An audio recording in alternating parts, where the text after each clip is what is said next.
Time to do some sketchy shit. Doo-dah, doo-dah. Hope I get away with it. Oh, da doo-dah day. And here we are. Whoa. That's all right. Nobody needs to see me. Yeah. That is perfectly placed, too. No. I noticed when I logged in that Facebook's got 4 new gizmos to play with. Oh, good. Notes and Yeah, StreamYard's got all sorts of crazy stuff going. Yeah, and they're still feuding with Facebook. Yeah, with Facebook. Thankfully, YouTube seems to be cooperating with them nicely. let's see. What I think StreamYard needs to do is come up with a new version of Facebook and put Facebook out of business. Hint, hint. Well, I ain't paying for it. Blue Sky has been trying it, but and so did what was the other one?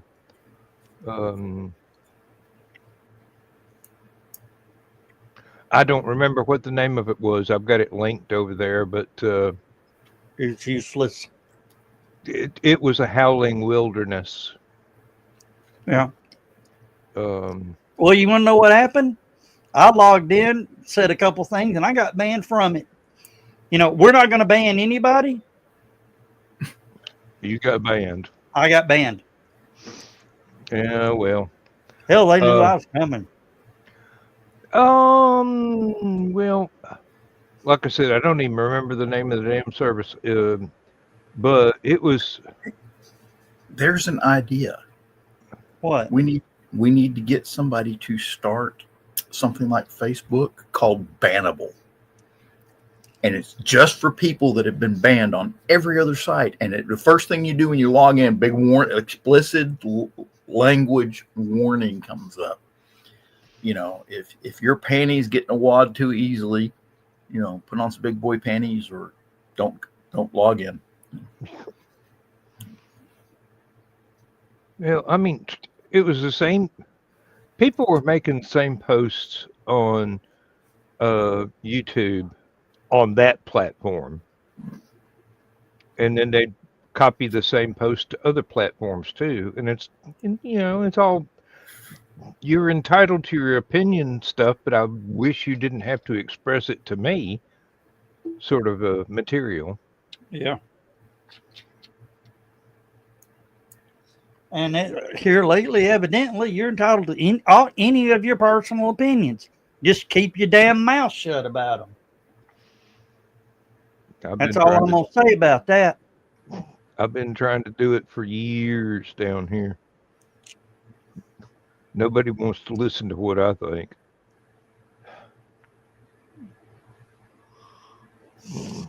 Carl responded to our opening line. He's having breakfast at the Peoria Hotel just before going to office. Then Donna said, safe at home, unlike all those poor folk.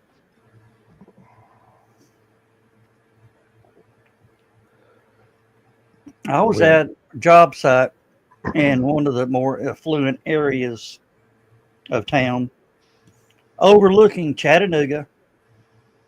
Beautiful town. Beautiful, bright, blue sky, sunny day. Boss was being a jerk as normal. And we're putting in an asphalt curb. I told, came over the radio that, plane had hit the tower. Don't understand what happened, all that. And then they went into a news break. It was time for news. They come back. And during the news, the mayor rolls up on his bicycle. Mayor is one of those healthy kick, riding the faint, riding one of those fancy racing bikes. Pulls up, got his little helmet on and them biker shorts and the biker stuff. And they came back on. Of course, the mayor being there, he's going to overlook the job, talk to everybody. The radio comes back on. And he says, and you could tell something was wrong in their voice. And I was listening to talk radio at the time. They were visibly shaking. You could hear it in their voice. They were shaking. And they said, we have a serious incident in New York. A second plane just hit the second tower. I'm like, oh. And I yelled for the mayor, come here. You need to hear this. And I was the one that told the mayor, second plane hit the tower. And I no more than got that out, and his cell phone rang.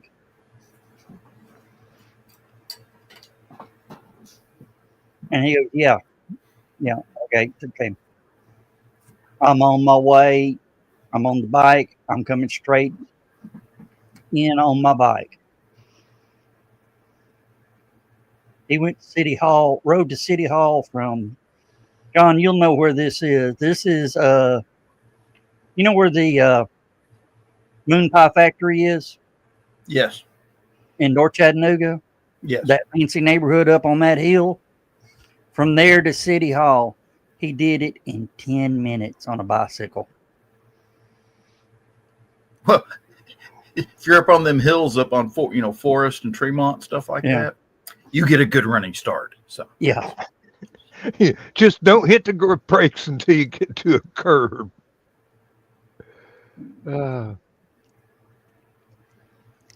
Yeah.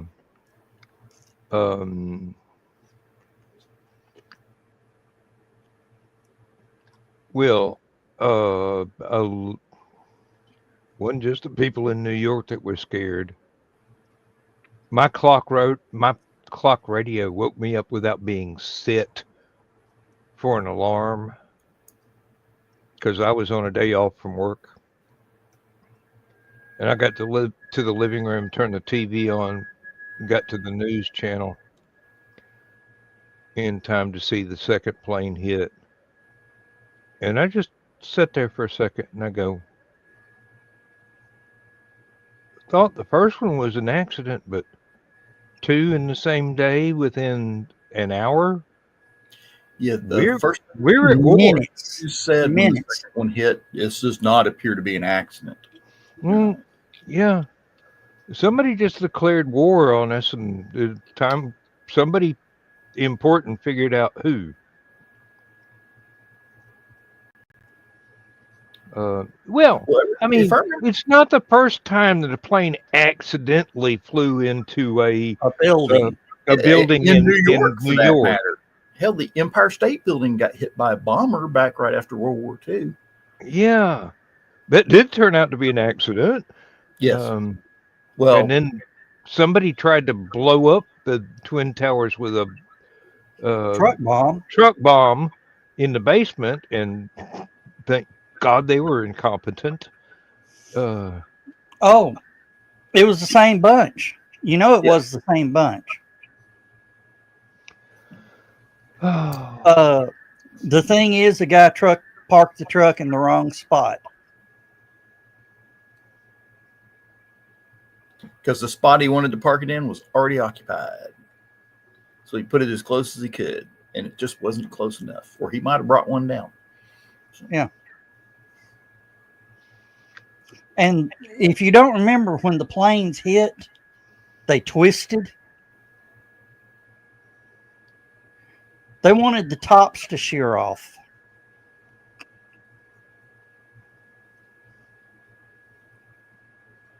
And they cheered and all that when they said, as bin Laden was watching the news and they started collapsing, he went, in whatever his language was, oh, fuck. Just woke up the sleeping giant. Yes, she did. Yeah. And I'll tell you, with all the anger in America right now, it wouldn't be time to do. It would, as much as we hate each other. Could you imagine if we galvanized all this hatred and singled it to one target? Oh yeah. What was it? Let the Houthis hit one of our ships. Yeah, right now. Let Russia drop a drone on NATO right now. Yes, I'm talking about Poland. Yes. North Korea needs to shut the fuck up, just be quiet for a few months. So they are in no position right now. They won't know we've been there until after the bombs hit. They won't know we've been there until after we're gone. That's the entire point of the U.S. military. If you see them, it's already too late.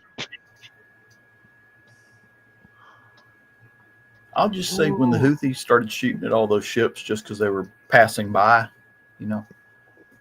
shooting missiles and drones at them, they better be lucky I wasn't president when that happened. So they wouldn't be able to get to the ocean for all the debris.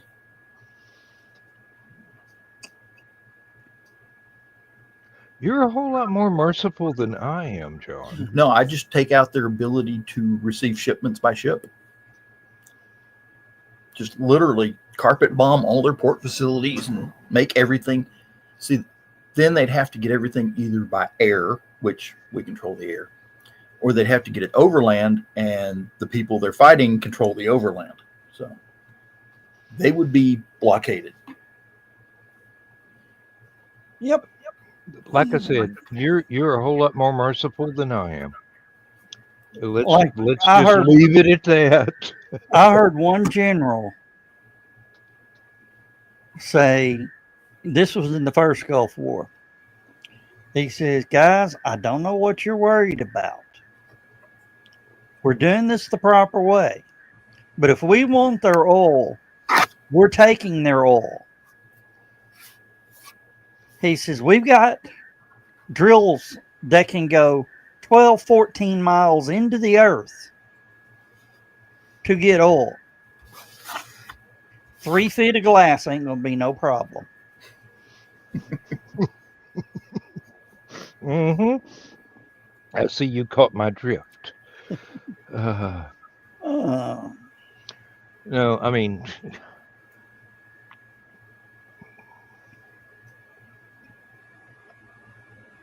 it's nobody really wants to set off that kind of repercussions, or nobody's sane anyway. But that doesn't include some of the people that have been attacking. Now, remember when old Vlad came to visit Don in Alaska? Mm-hmm. And the F-22s and F-35s were just sitting as displays on the runway as he walked him to his plane. He kept looking at them going, huh. And he wasn't looking at the planes. He was looking at the cockpits. You know, America's cockpits are just bubble glass. All the Russian aircraft have this T-bar blocking their vision. No, not true. A lot of the fighters still have the T-bar canopy. He goes, why do we have this? Well, it's the safety. And he goes, America's got this. I want that on our aircraft. They said, we don't have the technology.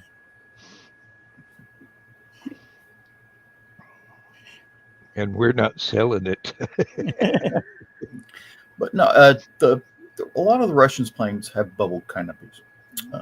They usually have, like the F-15 does, the oval up front, the reinforcing oval, where the bubble part comes down and engages. Yeah. And then that's where all reinforced Oh. structure oval is A for safety in case plane flips upside down, and on the ground. It's supposed to flip upside down in the air, not so much on the ground. But it acts like a roll bar in case plane flips over. It bends back in an accident so that it can absorb some of the impact on the cockpit. And the heating elements go through there to heat up the front windshield. And Keep it from frosting. It protects the heads-up displays. Now, on the newer planes, they got that funky helmet. They don't even need a cockpit. So, well, the wind would kind of be a problem, even with the funky helmet. They don't need a see-through cockpit. Oh, okay. Because with that new helmet they got, they can just look around. They can look through the plane, basically. The other thing that you're keeping an eye on, Joe Dog, are you still keeping an eye on it? Because it's past that time you mentioned. Oh, yes. Let's do a refresh. So SpaceX is trying to launch 9:39. Oh, they. Okay. Is it that Indian satellite they've been trying to launch? Yeah. Yeah. The weather keeps getting them. We got about a third of an inch of rain today. I wasn't expecting.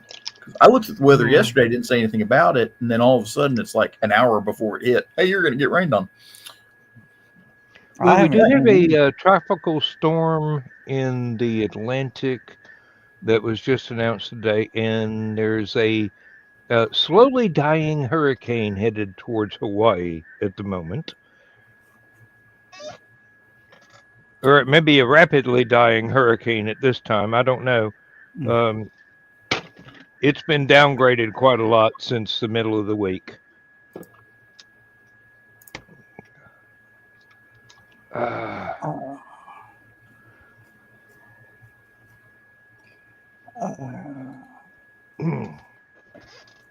on, what am I trying to do?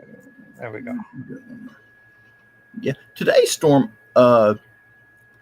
came in from Nashville, which is like 90 degrees off its normal route of delivery. It followed us. It followed us. Oh. Well, there's a tropical storm down near Cancun that has a possibility of becoming a hurricane, and the preliminary storm track, if it does, is going right over middle of Florida. So we're going to get some rain out of that, but then again, it just may rain itself out before it ever does anything. John, I meant to ask you, did you get cold Saturday night? Saturday night? Yeah. Yeah, that wind was blowing pretty good. I like froze to death, especially when I went to bed. It was coming in. Thank God that bar was in the way behind me because it was blocking the wind. But every time I stepped out from behind the bar, it was right on the back of my neck too. Which is cold and wet coming out of the woods. Oh, it was wonderful, except we got rained on Friday night. It started raining Friday night and didn't quit until Saturday afternoon. No, it didn't rain. It didn't rain Saturday morning. Yeah, it rained all day Saturday. That's why we went to get the tarp, remember? Because the truck leaked. It leaked Friday night. Let's show everybody Carl's question. Yeah. How did that camping trip go? For those of you who might be watching at a different time, we went to the Outside Con convention up in Montgomery Bell State Park near Dixon, Tennessee, up near Nashville, just south of Clarksville, Tennessee. And you didn't take the last train. Yeah. John kept asking me several times, do you need anything at Harbor Freight? And I'm going, yep, but I can't remember what. Yeah, I can't remember what. It was a tarp. More tarps. Fortunately, it was bright and sunny come Sunday, so we got everything dried out before Joe had to go home. Yeah.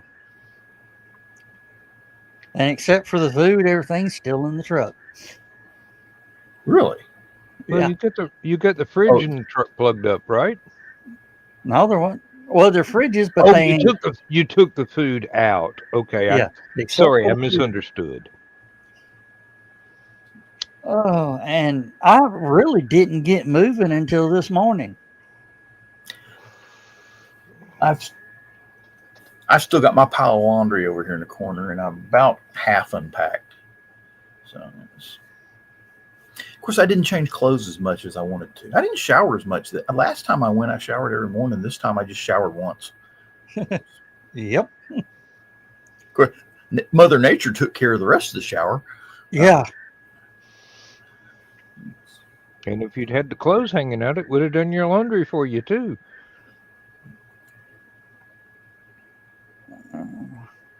That's where you get that rain fresh scent. Mm-hmm. As And long as you get it dried and in the house before the Chattanooga smog gets to it.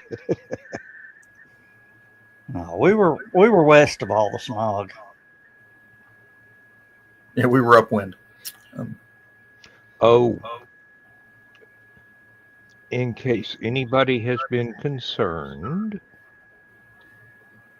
the contractors came by after a month and a half and finished up the floor within 4 hours. They were expecting to get hired back to paint the walls and redo the floor in the bathroom and change out our tub shower thing for just a shower. But they were told in no uncertain terms that, I'm sorry, guys, the money's been going out faster than it's been coming in. I can't afford you right now. Gentlemen. Hello, Joe. Hello, Joe. And I didn't touch any buttons. That was them too. I hit add same time John did.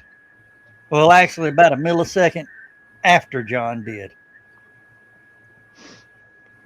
So anyway, we're ready to start painting the ceiling and painting one wall at a time.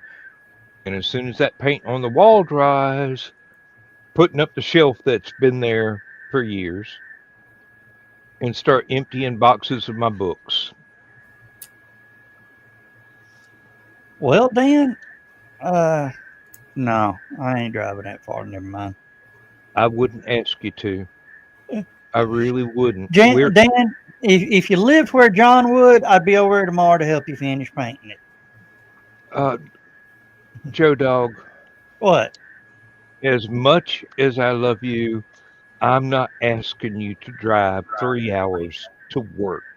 That's why I said you live too far away. I would go help John paint a wall. You're sorry, I love you, brother, but no. You know, now the only holdup has been Lindsay's going, oh, well, we need a bucket of spackle. Go to the hardware store. Oh, we need a couple of scrapers. Go to the hardware. And I'm going, honey, if you'll stop adding to the job, we can actually start on it. Hey, Dan, watch this trick. Look up in your corner.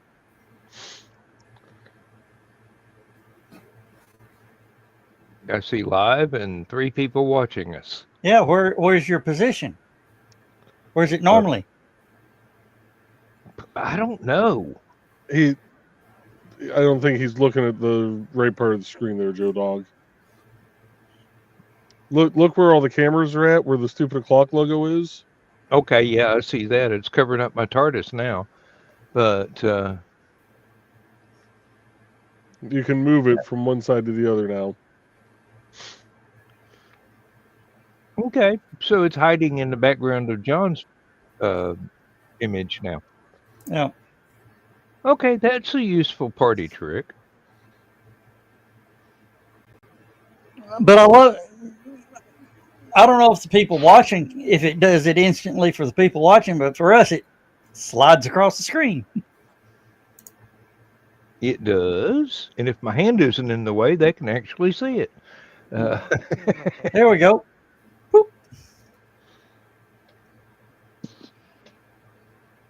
Now it's playing Pong.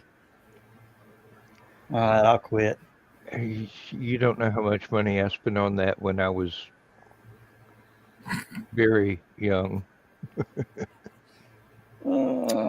I spent probably $12 a week. My big one was Battlezone. Oh, my big one was which was the second version, Galaga or Galaxian? Galaga. Okay. Galaxians was the first one. Galaga was the second. When I got off of graveyard shift, 7 o'clock in the morning, I was a single guy. I'd go to the game room because they just opened. I'd get $20 worth of chips, and I'd sit there and play Galaga until I ran out of chips. Or fell asleep on the machine and they woke me up and told me to leave. There was one game, Papa John, or not Papa John's, Godfather's had it. It was a like a dune buggy rally course. Yeah. Well, we all got so good at it, we learned to drive on two wheels. Carl said he played Missile Command. Yeah. You drive on two wheels. And then our biggest challenge was how far can we go on two wheels? Oh. We were making laps on two wheels. As much as I loved the original movie, I absolutely hated the Tron video game. Oh God, yes. Especially the tanks. I mean, you had to hit the enemy 3 shots in a row, and they only had to hit you once. Yeah. I wouldn't have written those rules. Oh, or they I are wouldn't have written making those rules so rotten. They're making a new Tron movie. Which is the 4th one or the 5th one? Third. Third? Yeah, it's only the 3rd one. And it's a reboot. I thought I'd already seen 3 of them. No, they're just that long. You just think you've seen 3 of them. I don't know. I wasn't impressed with the original sequel, but then the one that I think I saw after that was actually really good. But the plot was not as well thought out. And plus, who was it? Mark Rickman playing the big bad was no longer with us, so he couldn't voice the animation. Oh, and Tempest too. I remember Tempest. What about Hubert? I don't remember that at all. I had a friend that was addicted to Tail Gunner, though. I like Hubert because every time Hubert messed up, it would go, and then have all the punctuation marks up because he was cussing. Dig Dug was another one of my favorites. And then after which one was it that you? Maybe it was Dig Dug that you shot the bad guy and had to pump him up and blow him up. It was Dig Dug. Oh, Asteroids was a good one. Yes, you're right, Carl. That was, especially if you managed to figure out how to turn the bounce off the edge of the screen option off. And you just kind of went past and came back around in the other side. That was fun.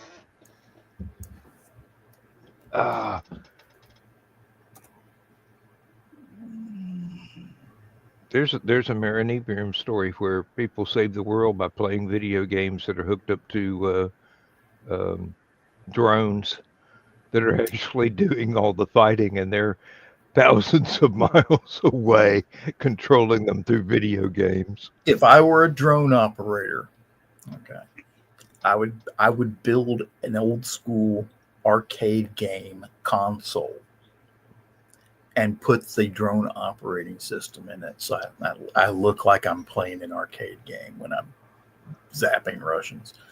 Well, that's why it's mainly the Air Force. They're recruiting gamers, video gamers. It makes sense. They're already good at doing this stuff. You just teach them the limitations of the drone, and Bob's your uncle. Here's the thing. Wouldn't it be sort of wild if it comes out that the military actually were the ones designing the video games to train future video warriors? Yes. That would actually explain the quality of some of the games. Lowest bidder. Because as John Green, because he knows exactly what I'm talking about.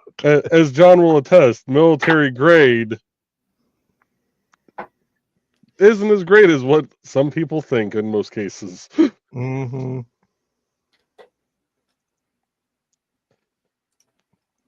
Millions of parts, neither Russian, neither American, all made in Taiwan.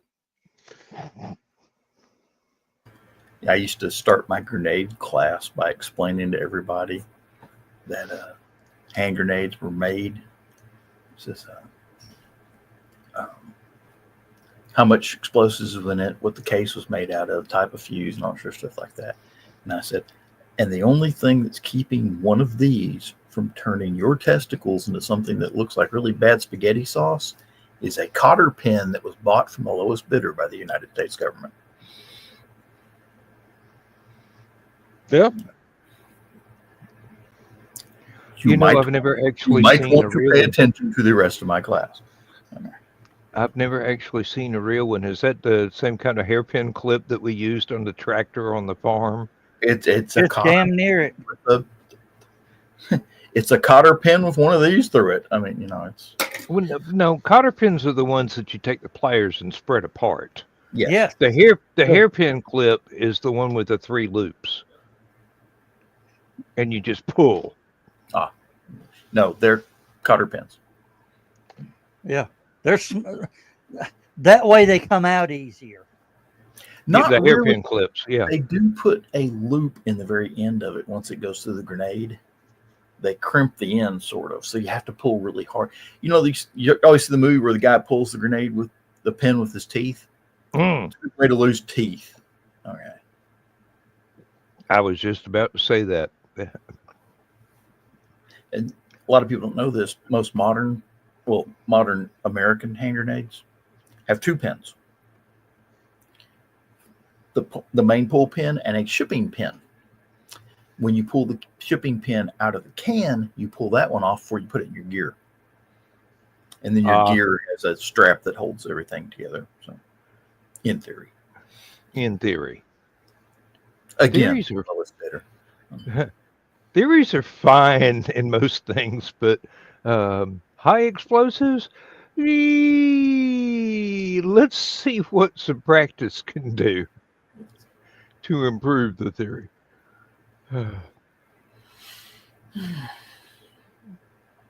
After I joined the Army and went to Berlin, my first tour, I went downtown and I had this shopping mall in a building. It was like 5-story shopping mall. And up on the third or fourth floor, which they had a video arcade. and they had the one where you're flying the 737 flight simulator kind of thing.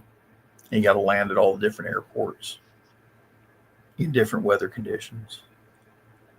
And then the one that really got me was Vindicators. And it was a tank game. But what was cool about it was, unlike most tank games where you have to point the tank in the direction you want to shoot, this one had buttons on the back of the joystick. You had 2 joysticks for turning the tank, but it had 2 buttons on the back where you could rotate the turret. And not have to spin the tank. And you could drive one direction, shoot another. Strafe, Run and gun. shoot behind you. And had 2 triggers, one for your main gun and one for your specialty weapon. You pick up bombs and stuff like that. John, isn't the universal sign of tank surrender is turn your turret around completely backwards? Not that I know of. I wouldn't think that would be so. That just means you figured out there's somebody behind you. You need to blow up real quick. I think it's raising your gun barrel, but then again, there's some tanks that load that way. So every time they fire, the gun barrel comes up so they can reload. They can use the heat from the last round. When they run the gun barrel up, when they open the breech, all the hot air in the barrel goes out the end of the barrel and sucks the next. If you're holding the round in just the right spot, when the breech opens, you drop the round in there and it sucks the round up into the barrel. Oh, okay. That sounds like a good way to lose a fingertip. Yeah. It's why we have training. Well, to give an example, the Russians have the auto loader, so they don't have to worry about that stuff. But we've seen how well that turned out. One well-placed shot and you launch the turret. I thought lawn darts were illegal. Oh, Oh. jorts. I was watching something of the top 10 things that were made illegal in the United States. Lawn darts. Lawn darts, leaded gasoline, and it went through this whole list of stuff that used to be legal and isn't now. So,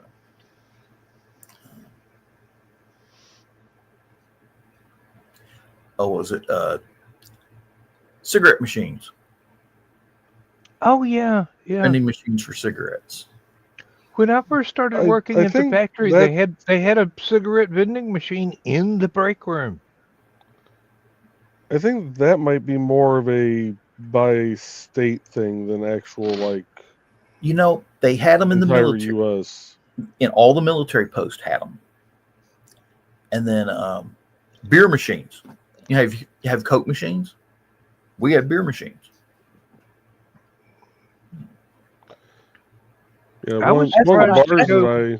that's what I need to get for Alicon. A beer vending machine. One of the bars in our area still has, well, I don't know if they still do. It's been a few years since I've been there, but they actually still had a cigarette vending machine. There were a lot of different sorts of vending machines in bars that I don't know are still around anymore. A lot of places you cannot go into a bar unless you were 21. So that would cover the cigarette vending machine. And then those very, very strange vending machines that were in the men's room. The cologne one or the other one? The other one. The wrapper machine. Yes. Oh, yes. Somebody came out and says, the most profitable of those machines are? The location is in the women's restroom. Oh, okay. Yeah. And you don't restock them. Beg your pardon? Are the women going to go complain that they were buying? It didn't give me my French tickler like I wanted it to. Yeah, a lot of women today would. Yeah, today would, but back Not back then. Are we launching the rocket, Joe? 14 minutes, 21 seconds. Right now, it's just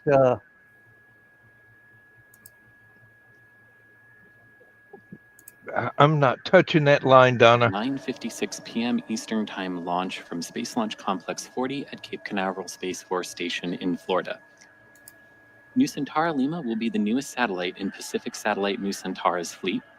The geostationary communications satellite will have the largest capacity in Asia using very high throughput satellite technology. that's going Indonesia on. is the world's largest. All right, I got to run down the hall. Y'all talk about what you want to. I was just wondering why their logo looked like it was for Saturday Night Live. That's the company that the satellite belongs to. Saturday Night Live is launching a satellite. Now I'm worried. It's the BG. It's the BG-74.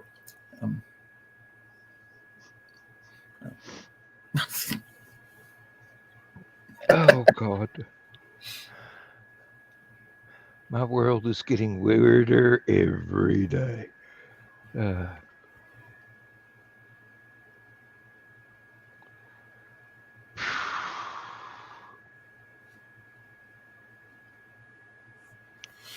Anyway, once I rip the trim off of the doorways in the hall and get that one wall painted, and somebody gave me some very good advice.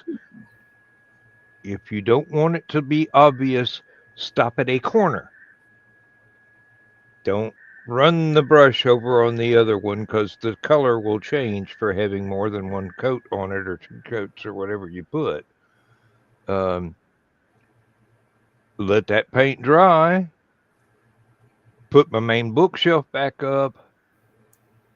Bolt it to the wall a little bit differently than I did the first time.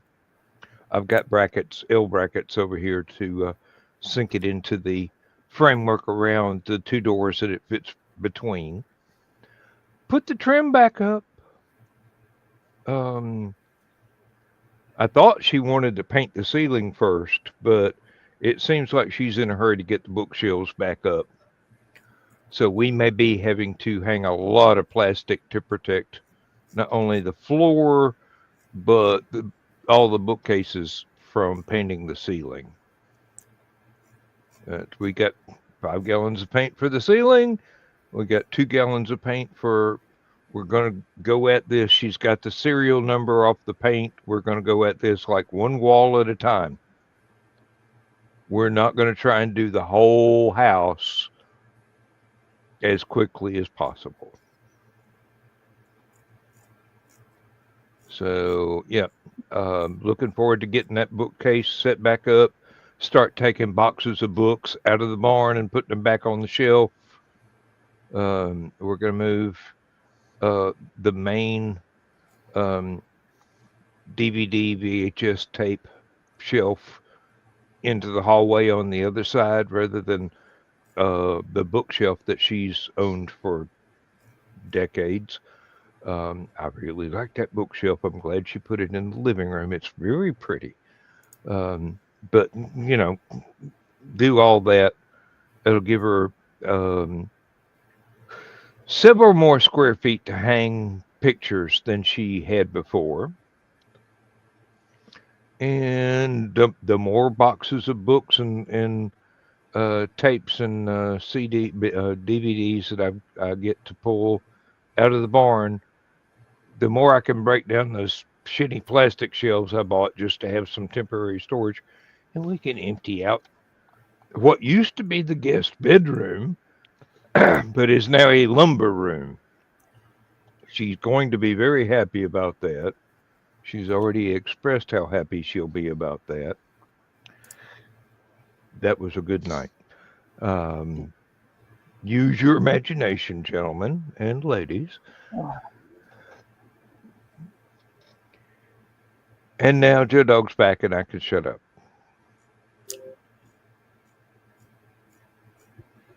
But Dan, if you shut up, Joe will start talking. No, I'm fine. Just thought I'd point that out. I didn't know that was a rule. Oh, it's Indonesia, not India. Oh, okay. Well, that'd be even more fun. They can have access to YouTube too and start watching our videos. Yeah.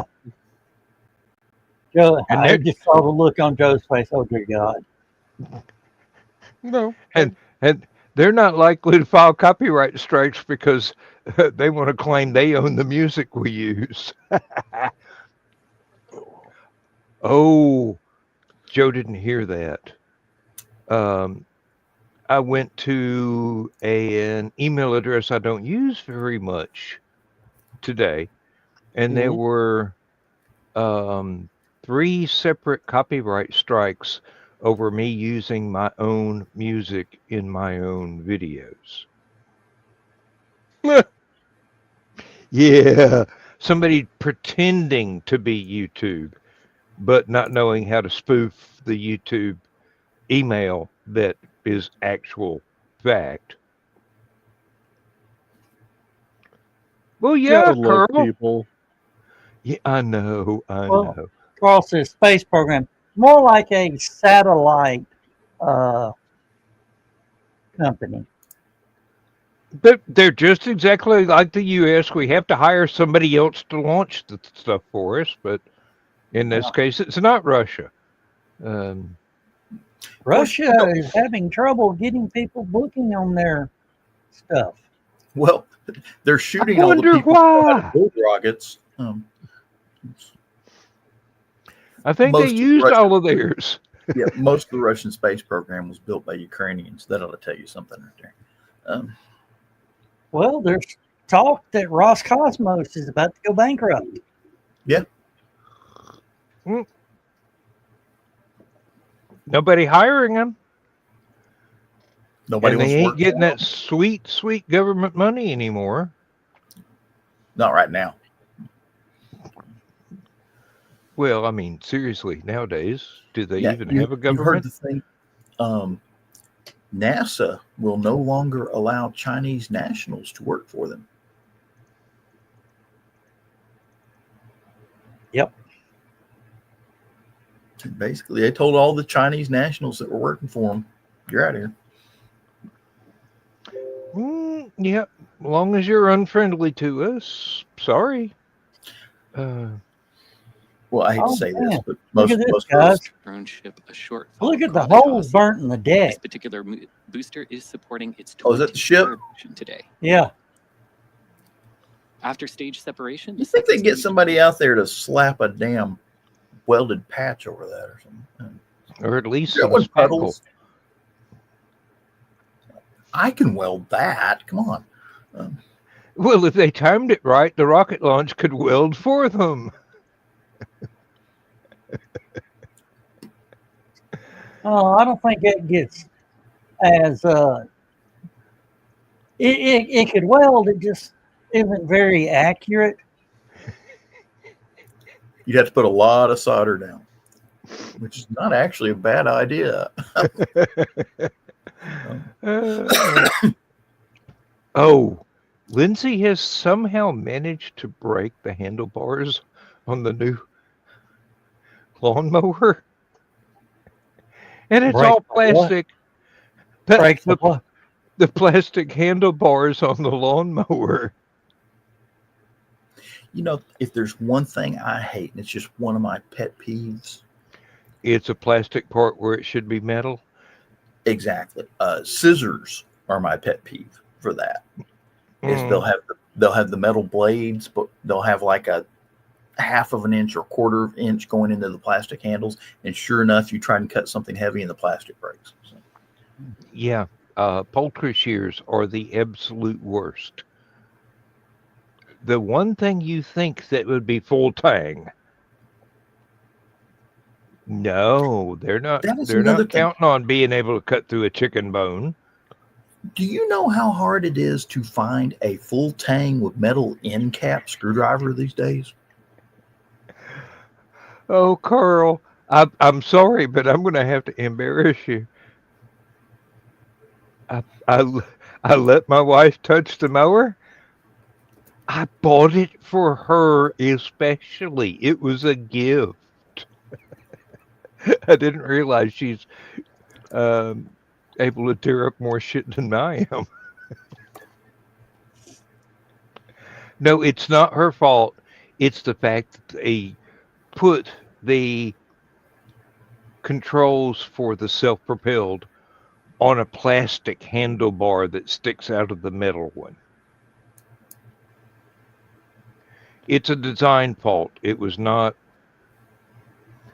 I mean, seriously. I don't let her. It's her own lawnmower, yes. And now I've got to get out there and try and use a UV welder or some JB weld or something to keep that sucker from popping off. Hey, Zach, we're fixing to. Yeah, we went to your site. There was no rocket launch coverage. So 3 minutes, 24 seconds, Zach. Until they change the launch time again. Well, right now, if they have to change anything, it'll be tomorrow. We're 3 minutes from launch. Hey, I'm over there already. There's your best scissors on the planet right now. So, Milwaukee. I don't know if you can see it. They don't have good pictures. But the metal part comes all the way down through here and all the way up through there. So yeah, that's what I meant by the whole thing. It's got a plastic cover on the metal. Yeah. Zach, I'm going with Dan. Yes, dear. Are you there? What happened? Had a heart attack. I'm turning on the air conditioner, if you don't mind. Oh, okay. You just sort of disappeared. Yeah, I went to. I'm just sitting here going, is it hot in here or is it just me? And I'm going, well, there's no ladies here, so it must be me. Yeah, I went to Zach's site, and apparently I don't see anybody covering the launch. So I hope I didn't give Zach a heart attack. No.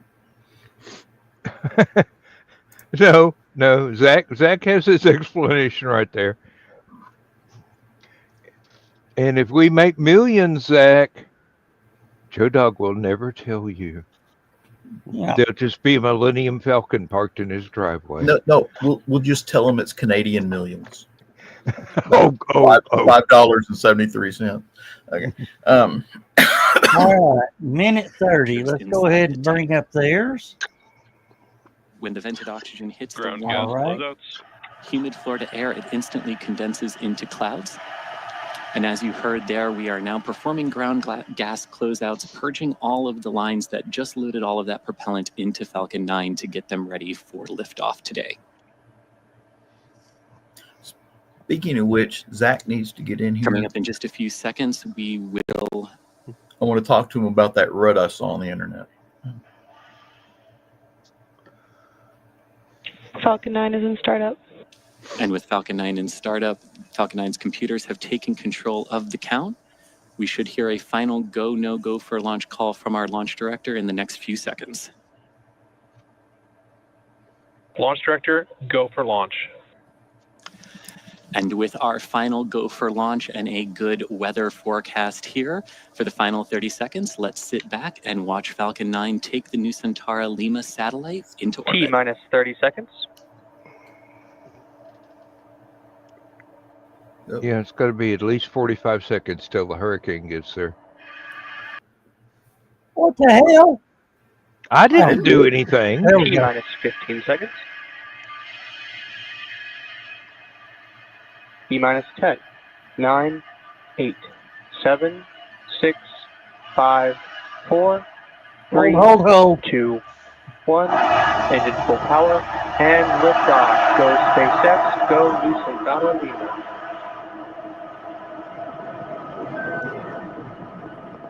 How chamber pressure is nominal. That's pretty. I'd love to see one of those at night. Night launches are always beautiful. If they actually get off the ground. That was the one thing I can say about the space shuttle. And at That T was a pretty launch. counting, Falcon Watching 9 that has thing go was successfully just lifted awesome. off from Space Launch Complex 40 at Cape Canaveral Space Force Station in Florida. In just a few seconds, we'll start throttling down the 9 Merlin engines in preparation for max Q, the period of maximum aerodynamic pressure. This is a critical moment during flight because the combined stresses caused by Falcon 9 accelerating through the atmosphere and the ambient static pressure are at their greatest. Falcon 9 is supersonic. Should I be worried I can Help actually go from understand vertical to all the horizontal. The gauges? first stage has performed a pitch kick You've maneuver. been hanging around the wrong crowd for too long. This maneuver, known as the gravity turn, gimbals Falcon 9's engines Max just a Q. small amount to slowly turn the first stage so that it's going from straight up to a more horizontal orientation. And as you heard, we have passed through max Q. Everything looking good on Falcon 9 about a minute and a half into the flight. Coming up shortly, we'll have 3 events that'll happen in quick succession, and we should hear chill has started. all of those called out by mission control, starting with main engine cutoff, followed by stage separation, and then second engine or stage engine start 1. That call out you just heard means we are now thermally I like that conditioning new the second graph they stage's got all the way MVAC over on the engine in right preparation side. for its ignition. That The ignition will happen after stage 1 little Shows you circle. which engines are burning. separates, that's Yeah. the engine. after which Yeah, the stage 1 booster will begin to make its way Well, back they're all they ending in haven't shut any of them off gravity yet, until it's time to relight No. its engines for the entry burn. and none of them shut off At second during the engine launch, start which 1, is or always a good SES1, sign. we will light Yeah. the MVAC engine on the second stage for the first time. Oh, I And we can't should see have the main engine graph cut off next on to the it first stage very booster well. coming up here in just a few seconds. That's a pretty balloon. Meanwhile, in the septic tank, crosses that was Main engine fast. cutoff. Max Q. Yeah. Yeah. Falcon 9 does get there quickly. Oh, there it go. MVAC startup. 9 engines, no waiting. And there we had those 3 events in quick succession: main engine cutoff, stage separation, and the ignition of the second stage's MVAC engine. Coming up in just a few moments, we should hear a call out for payload fairing separation. The 2 payload fairing halves are encapsulating and protecting the new Centaur Lima payload right now. But once the stage climbs into the vacuum of space, those payload fairings are no longer needed and they will be jettisoned. Do they still recover the Stages are following payloads, the nominal fairings? trajectories. Yes. Good. Confirmation They there still that haven't both figured stages out to how to recover following the the second planned stage. flight path today. They call that Starship. There go the There fairings. go the fairings. And I guess that's the moon And dead confirmation ahead. of payload fairing jettison, which you just saw there on your Don't know. screen. Now, we will be attempting to retrieve these fairing halves once they fall back to Earth with our recovery vessel, Doug, which is currently stationed downrange in the Atlantic Ocean. The recovery Coming up vessel's in just name is under Doug. 3 minutes, we'll have the entry burn of the Why first not? stage booster. That should last roughly 20 seconds. At the What you start of want? that entry burn, we will relight 3 of the Merlin engines on the first stage in a maneuver that's similar to pumping the brakes to slow the vehicle down as it passes back into Earth's dense lower atmosphere. The entry burn will help reduce the heat generated from friction with the atmosphere and reduce the overall aerodynamic forces acting on Falcon 9's first stage. All of these things help maintain controlled flight and also help prepare the vehicle for the landing burn.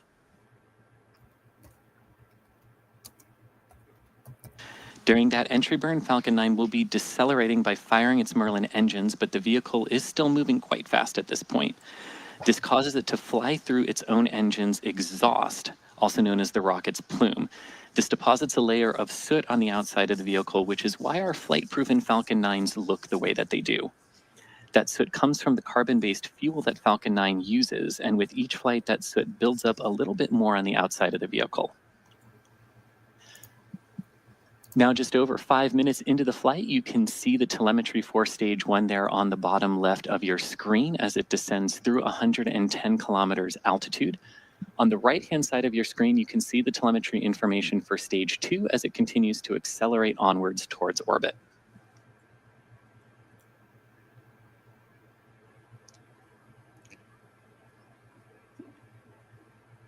Reusability is key to lowering the cost of spaceflight, enabling more investments in critical space infrastructure. The Falcon 9 first stage supporting today's mission is performing or will perform this entry burn for the 23rd time tonight. The payload fairings are also flight proven on today's flight, with one half supporting its 16th mission and the other supporting its 11th. Wow. 16 missions on one half of the fairing. Coming up shortly Impressive. on that entry burn, you can see our dual view here, Falcon 9's first stage on the left-hand side of your screen and Falcon 9's second stage continuing to orbit on the right. Stage 1 entry burn startup. And there we can see Falcon 9 performing its 3-engine entry burn to slow itself down as it enters Earth's atmosphere.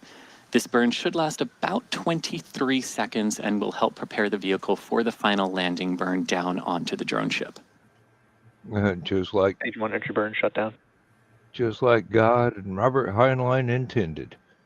Both vehicles are following nominal trajectories. And confirmation of a good entry burn, and that both stages of Falcon 9 continue to follow the pre-planned trajectories today. Now, the Merlin engines on Falcon 9's first stage are optimized for sea level, and these achieve about 190,000 pounds of thrust during ascent and descent each. At liftoff, Falcon 9's first stage had a thrust greater than 5 747 airplanes at full power. Conversely, the single MVAC engine on the second stage, which has a much wider nozzle, is optimized to operate in the vacuum of space and is capable of producing 220,500 pounds of thrust in vacuum. It's coming down in rain. Coming up in just a few seconds. Stage 2 is under terminal guidance. I think I see the boat. Stage 2 now performing the final maneuvers to enter the desired orbit today, as Stage stage 1 1 is now transonic, approaching the drone ship. Altitude, 8 clicks. About 5 miles. Should be popping in.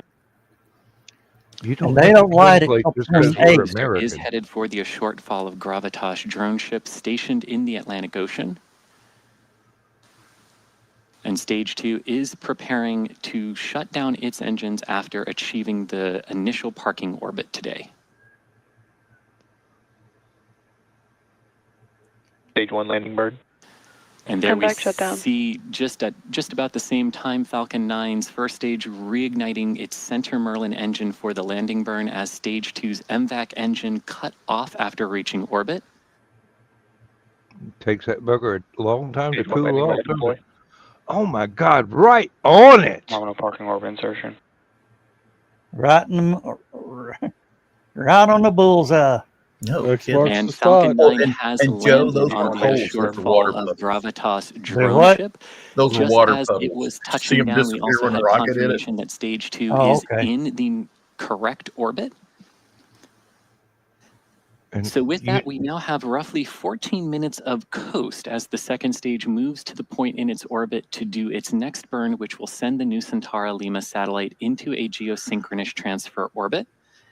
The start of that second burn should come at around the T+22 minute mark. We'll be back to cover that and show that and be here with you. But for now, let's enjoy some space tunes, and we'll see you back here in a few minutes.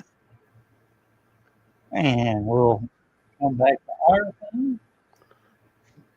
Remind me, I'm turning the volume down. Yeah, you could tell how hot that second stage engine gets by how long it took it Take the cool to off. stop glowing in a vacuum. No, well, it would take it longer in a vacuum because there's no air to cool it off. Well, yeah. That's counterintuitive to me, but then I'm not a genius. Yeah, that's one of the biggest problems on spacecraft is getting rid of heat. That's why they have to wear that refrigerator suit underneath the EVA suits when they go outside the spacecraft. Mm. All it does is pump cold water through the suit. So. And even on the dark in shadow, it's still super hot. Because you can't get rid of the heat. It's, I need one of those for when I'm mowing the yard in the summertime. Of course, the neighbors would get really weirded out. by E.T. mowing my yard. Well, these race car drivers, they're what they call cool suits, are the same thing. It's developed from that technology. NASCAR are leading the way again. They say you'd be surprised how much NASA technology is in our everyday life. I wouldn't. I own lots of Velcro. Don't ask me what for.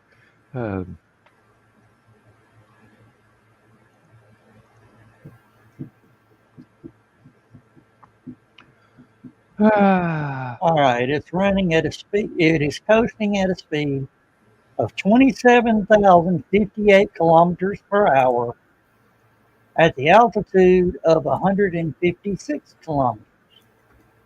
That's pretty nice. And accomplished that in 11 minutes. Beats the hell out of a 0 to 60 rating for a Corvette, don't it? Oh, you've heard, you know who John Force is. You've heard the name. Drag racer. Yeah.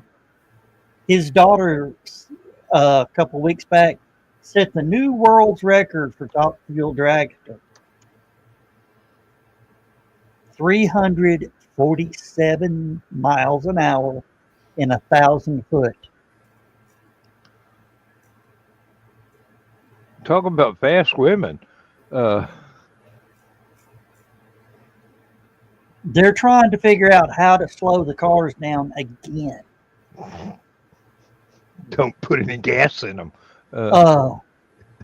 They use the top fuels and the funny cars don't run the full quarter mile anymore.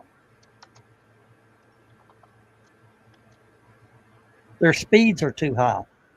They literally become airborne at a certain point. That certain point is 250 miles an hour. They're fixing, they were stopping them from going the quarter mile because they were doing, 253. So they cut it back to 1,000 feet. And they're approaching that speed again.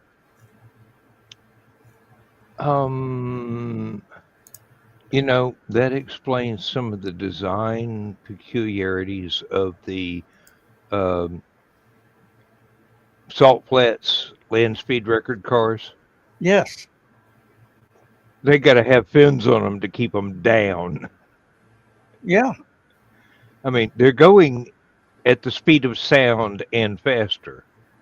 Well, only one's done it, but they're looking now at the new goal is 1,000. They've done Mach 1. Now they're aiming for 1,000.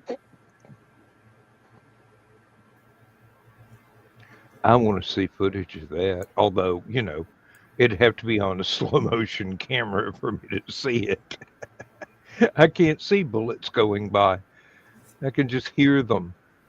Yeah, well, that would be bullet speed, wouldn't it, John? Man, I've got stuff that does 1,100, but those are Desert Eagles. So the faster bullets are right around 3,100 feet per second to 3,300 feet per second. Yeah, but that's combat and hunting rounds, not a pistol. Right, that's a 30-06 and bigger. 300 Win Mag, if I remember correctly, can push up to 3,500. But when you absolutely have to pot a deer from the next county. No, that's if you want something bigger than a deer, like an elk, or a moose. I'm not hunting elk or moose in anything smaller than a D9. Well, they say when you go elk hunting to carry a backup weapon. That way you can shoot it while you're up in the tree. I've heard that about bears too. In case the 30-06 only pisses it off. Oh, a few years back, I bought an M1 Garand. And for those of you who don't know, M1 Garand shoot Oh God! 30 You got to tell me where I can get one. The CMP store, Civilian Marksmanship Program store, in Anniston, Alabama. I started to say the Salvation Army don't sell them no more. No. But they've got two. They've got one up north and one down south, and that's the south store. So it's actually not too terrible far away from where you're at. I don't know if it's morbid curiosity, but I've always wanted one just for the collector value.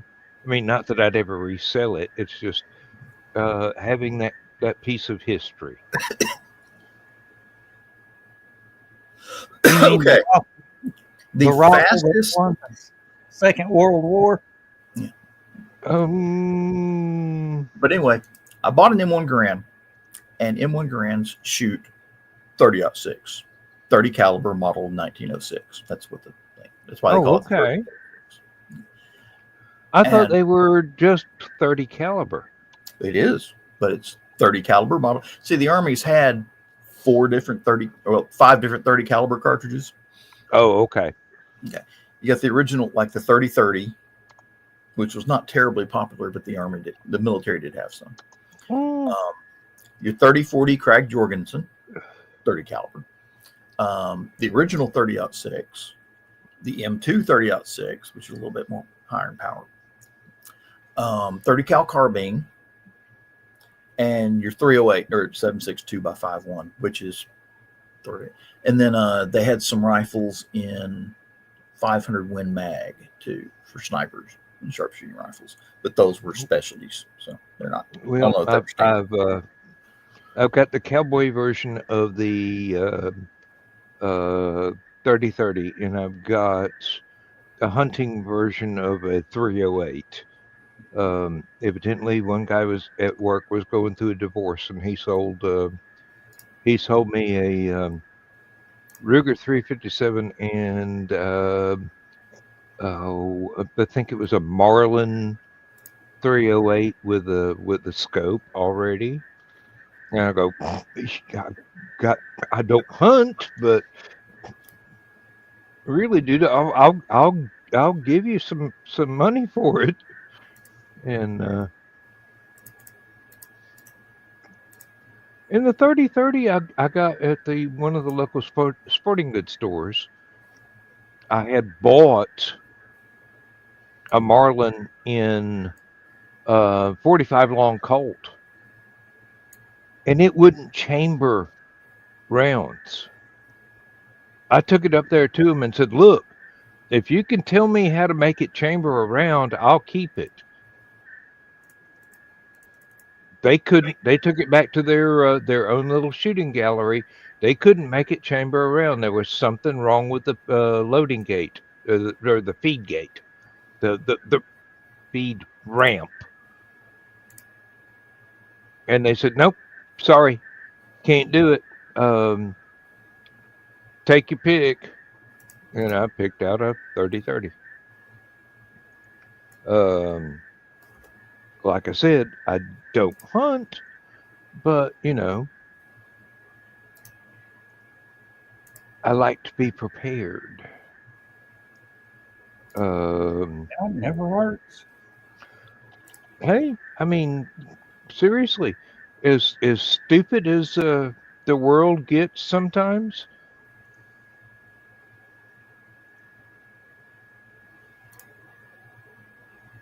that's impressive.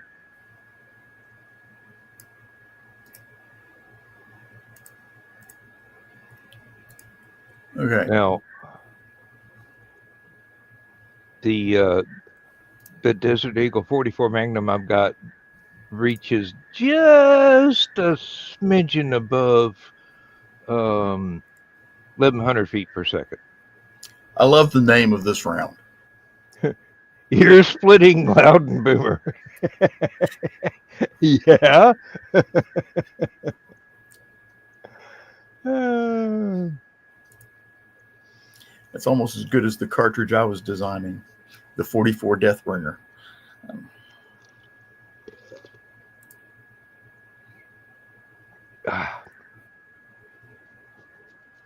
and pardon us, Sounds like folks, it. for talking guns. That sounded like a German round. It does sound, but I think that's actually I think that was meant to be humorous. It certainly was. I don't know meant to, but it was certainly humorous. The ear splitting Loudenboomer. That's Yeah, near a mile per second. the first one is almost a mile a second, but you're talking. Now, Yeah, the 220 Swift shoots the same bullet that your AR-15 M16s shoot. It just shoots a slightly heavier version of it. But and Carl, down here we have hunters that will, they will pot a deer at 1.5 miles, 2 miles. And then fuss about having to go get it. Well, yeah, but they walked into the woods, didn't they? that's what ATVs are for. ATVs and the little deer carts and things like that. Yeah, ATVs changed hunting. Let me tell you. I've got one of those deer carts. It's great for when I chainsaw up some lumber and try and get it back into the chain link fence through one of the narrow gates. It works really well. I mean, it's like having your own personal hand truck.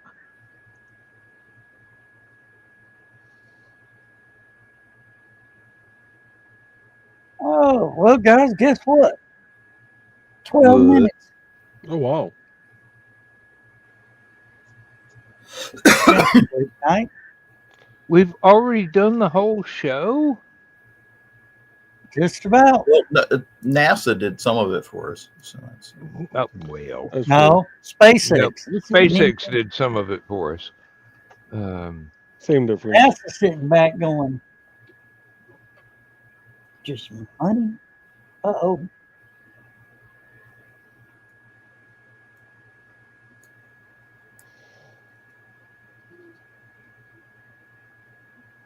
I don't know, but I want to hear Carl's story. Maybe tomorrow night. Oh no! Oh.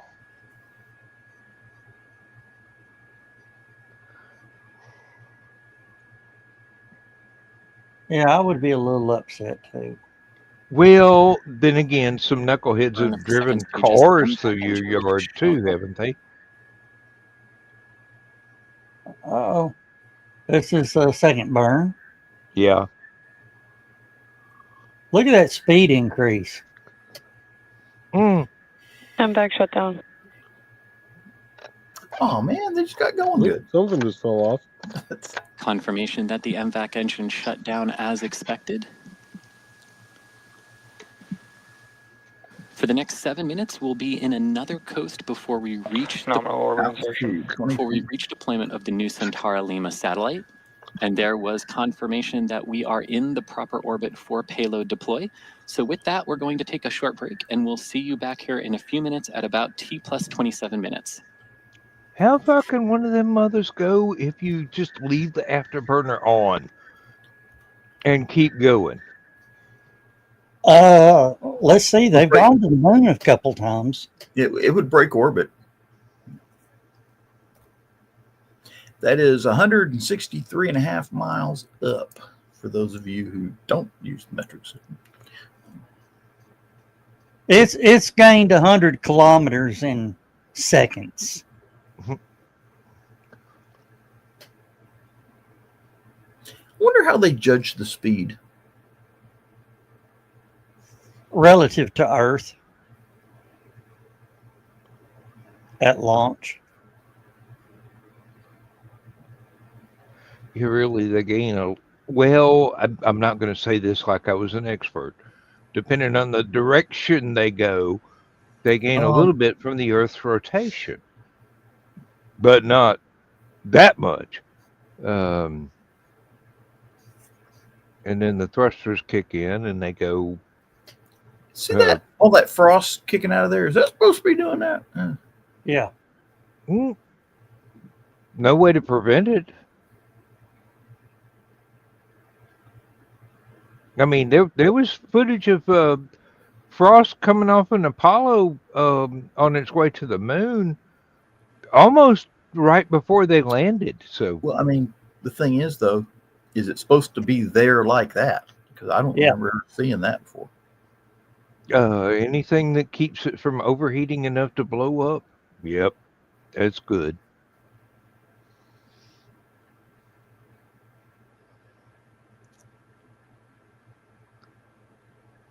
There is a venting Venting or leaking?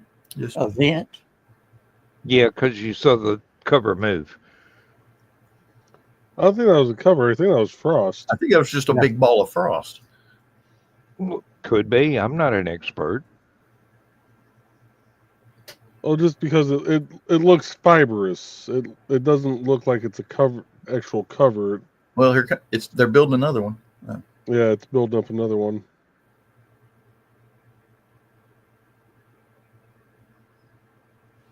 And they're going to deorbit this thing off the coast of Mexico. Which coast? Do you know? The west coast. Pacific side. Yep. Yeah, You gotta be careful. You know, Pacific side. Yeah, Mexico has a really odd coastline, so you got to be careful about where you say which direction, because they actually have coastline in 4 different directions.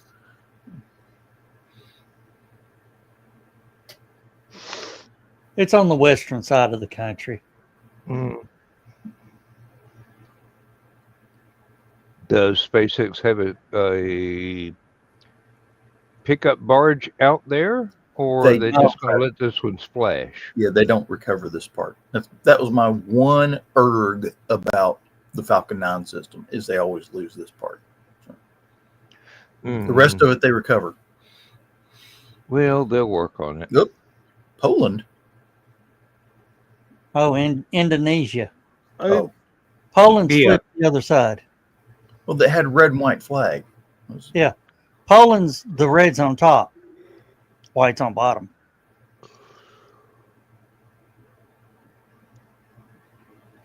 That's what makes our flag so beautiful. There's nothing like it. The thing is, though, you know, there are like 4 countries that have copied it. Was it Liberia, I think, has a version of the United States flag. Stars and stripes and bars. So going back to the rocket for a second, what part did you say they aren't going to recapture? The second stage. They never catch the second stage. Yeah, they're going to. Yeah, but I thought the second stage, like half of it had stuff that had been used on 16 prior missions. The fairings. Yeah, they recover the fairings. Of course, the satellite goes in space, and then they recover the main body, the actual Falcon 9 rocket. But they always lose. Okay, so it was the fairings that have been used on. Correct. Yeah. Okay. See, they kicked those off much closer to Earth. Yeah, no, I remember seeing those come off. The way they had said it, I thought it was the second stage that got caught. Hey, and guys. they were just, they'd go fish the other parts out. You may find that. They'll Florida get to to that Africa eventually. in 30 minutes. Look at that frost ball. Oh, yeah. Mm-hmm. It's definitely getting a cold shoulder.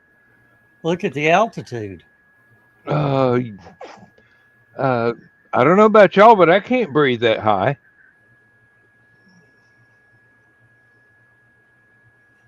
What you do is you grab that frost ball and you cup it in your hand and you suck on it. Joe, with your luck, it'd be methane. Joe would be used to methane, believe me.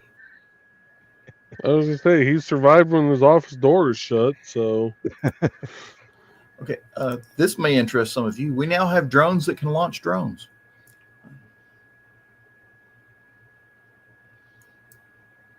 Do what? Is that like a ship shipping ships?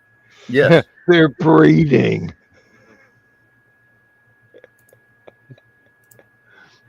We don't even have to spend money to Back to build Port them anymore. Canaveral for refurbishment for a later mission, as will the payload fairings. Well, that was out of nowhere.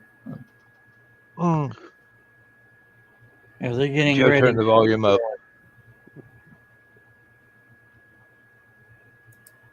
We should see payload deploy in just a few seconds. It's still speeding And up. like clockwork, there we go. New Centauri Lima is flying free in its geosynchronous transfer orbit after being launched successfully by Falcon 9 today. Gee, 800 clicks and still. And also getting a good view of sunrise as Falcon 9 circles the Earth after lifting off in darkness from Florida. But with confirmation of payload deploy, that will bring an end to our live launch coverage. As always, we want to thank Pacific Satellite New Centauri for entrusting us with today's mission, as well as the Eastern Range and the Federal Aviation Administration for their support. A big thank you to all of you for joining us for today's mission. If you're interested in more launch coverage, head on over to spacex.com/launches for the most up-to-date information. When you're there, make sure to check out our new departure board as well, featuring our upcoming launches with details such as mission name, launch and landing site, and liftoff times. Also, remember to follow SpaceX on X, and we will see you next time.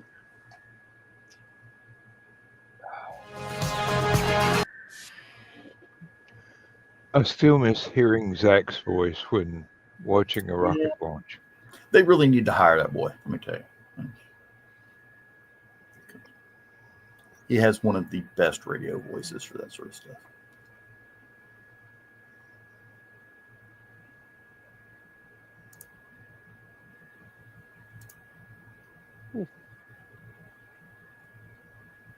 Oh, It's getting to be about that time, ain't it, Joe Dog? yeah, it is. Okay, what I was speaking about earlier real quick before y'all head out. The Predator drone, the one that used to launch missiles and kill people, got replaced by the Reaper drone, which is the bigger, better version. Okay. The Reaper can now shoot Switchblade drones, the Switchblade drones, the Switchblade 600 loitering munition. It's a drone that you can fire out over the target, and if it doesn't see the target, it'll wait.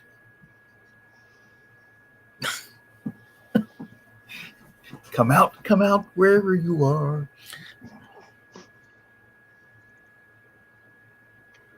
Oh. All right. With that, we're going to say good night, everybody. Good night, Good everybody. See y'all Saturday night. Good night, everybody, and we'll see some of you tomorrow night. Yeah. All right. John's covering his camera with his hand. So, Sorry. all right. Yeah, I'm still here. Yeah. Bye, y'all.